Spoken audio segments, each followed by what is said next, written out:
Mindset कैसा होना चाहिए किसी का? हम माइंडसेट की बहुत बात करते हैं, ये वर्ड्स बड़े कॉमन हो गए आजकल। नॉलेज तो लोगों को है नहीं, एक्सपर्ट्स तो बहुत सारे हैं।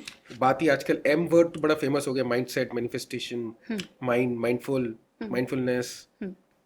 माइंडसेट, एस्ट्रोलॉजी, न्यूमरोलॉजी, कर्मा, मैं इन सबको रिलेट करके चलता हूँ। ठीक है। आपका माइंडसेट अच्छा नहीं है या आपके कर्मास अच्छे नहीं है, मैं कर्मा नहीं बोलता, मैं कर्मास बोलूंगा। मैंने ये चीज़ आपसे सीखी है जी, इस पॉडकास्ट में सीखी है मैंने। Thank you. उसका आपकी लाइफ पे क्या इम्पैक्ट आता है? सर, माइंडसेट को अलाइनमेंट की या मिस अलाइनमेंट दोनों तरीके से चलता है। वो फ्रीक्वेंसीज कनेक्ट करता है। आपके माइंड की फ्रीक्वेंसी दो डायरेक्शंस में चलती है, एक पॉजिटिव और एक नेगेटिव। इसको आप कह सकते हैं एक इल्यूजन और एक इंट्यूशन। बट आप इसको कैसे कनेक्ट करेंगे ये आपके ऊपर है। आप किसी से लड़ाई करके आए या आपके ऑफिस में किसी ने आपको डांट दिया, तो आपका माइंडसेट क्या है? इसको मैं रिएक्शन दे दूं, इससे लड़ूं, इससे आर्ग्यू करूं। एक थॉट प्रोसेस नेगेटिव है, ह्यूमन नेचर है। लेकिन अगर आप अलाइंड हैं, आपका माइंड पॉजिटिव है, आपका माइंडसेट उस फ्लो में ही नहीं जाता कि लोग क्या कहेंगे, तो आप क्या कहेंगे? कह दिया है, ठीक है, कोई बात नहीं। आप उसमें से भी रास्ता निकालने का सोचेंगे कि ठीक है, अभी मैं चेंज कर दूंगा, या उस समय उस जगह से हट जाएंगे, पॉज ले लेंगे। तो आपने उस माइंडसेट को कंट्रोल में करा हुआ है, क्योंकि डिजास्टर्स भी वही कर रहा है और रिजल्ट्स भी वही दे रहा है। अलाइनमेंट होता है आपकी फ्री विल, आप कैसे एक्शन लेना चाहते हैं, आपके गोल्स क्या हैं, उन गोल के पीछे आपका मोटिव क्या है, और उस मोटिव के पीछे आपका लाइफ का फ्यूचर क्या है। तो माइंडसेट के बेस पर ही आप अपना कल डिसाइड कर सकते हैं और बहुत अच्छा कर सकते हैं। इसीलिए कहते हैं कि जो बड़े बड़े लोग हैं, बड़े बड़े बिजनेसमैन हैं, वो कोई भी डिसीजन इंस्टेंट नहीं लेते हैं, they always take time.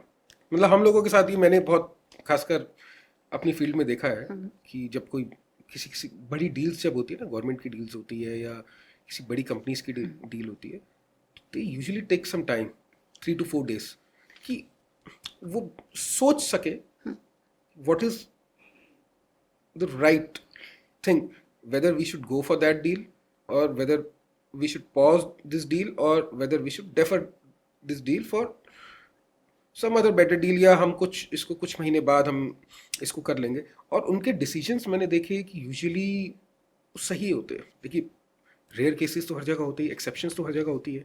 Mindset control में तभी रहता है जब आप इंस्टेंट डिसीजंस नहीं लेते या इंस्टेंट रिएक्शंस नहीं देते। जो इंसान अपने माइंड को कंट्रोल कर सकता है, वो अपनी बॉडी को भी कंट्रोल कर सकता है, वो अपने इमोशंस को भी कंट्रोल कर सकता है, क्योंकि सारा साइकिल यहीं से शुरू होता है। तो माइंड की एनर्जीज को कंट्रोल करना सबसे ज़्यादा ज़रूरी है, क्योंकि उसी के अकॉर्डिंगली आप रेप करना नहीं चाहते या करवाना नहीं चाहते या बैड हैबिट्स में जाना नहीं चाहते, लेकिन क्रियोस यहीं से क्रिएट होता है।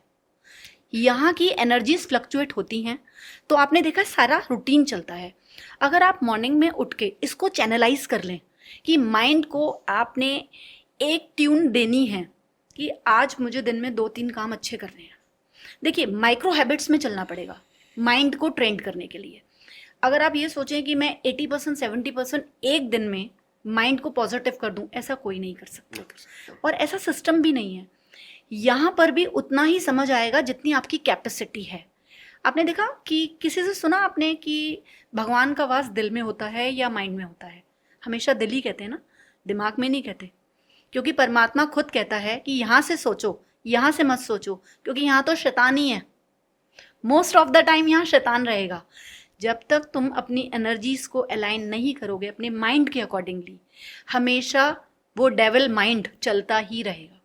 अब एक मैसेज दे दीजिए ऑडियंस को, जी, जनरेशन को दे दीजिए, खासकर जी, पुरानी वाली जनरेशन को भी दे दीजिए एक मैसेज कि कोई भी डिसीजन करने से पहले टेक योर टाइम, और रिएक्शन देने से पहले गुस्सा, आपने चीज़ अभी सिखाई है, आपको गुस्सा भी अगर आता है जी, तो उसको डेफर कर दीजिए 2 दिन बाद, क्या पता कि वो गुस्सा इंस्टेंट रिएक्शन मत दीजिए। तो ये एक मैसेज आप दे दीजिए जेनजी के लिए, जनरेशन्स के लिए, या आप हाउसवाइफ्स को भी ले सकते हैं, बहुत बड़ा रोल प्ले करते हैं अपने घर में।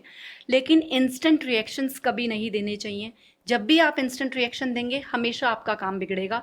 हमेशा आपको लाइफ में जिस जगह आप अचीव करना चाहते हैं, वहाँ आपको एम बिल्कुल फेल हो जाएगा। दूसरी चीज़, इंस्टेंट रिएक्शन देने से अच्छा ये आप पॉज ले लें।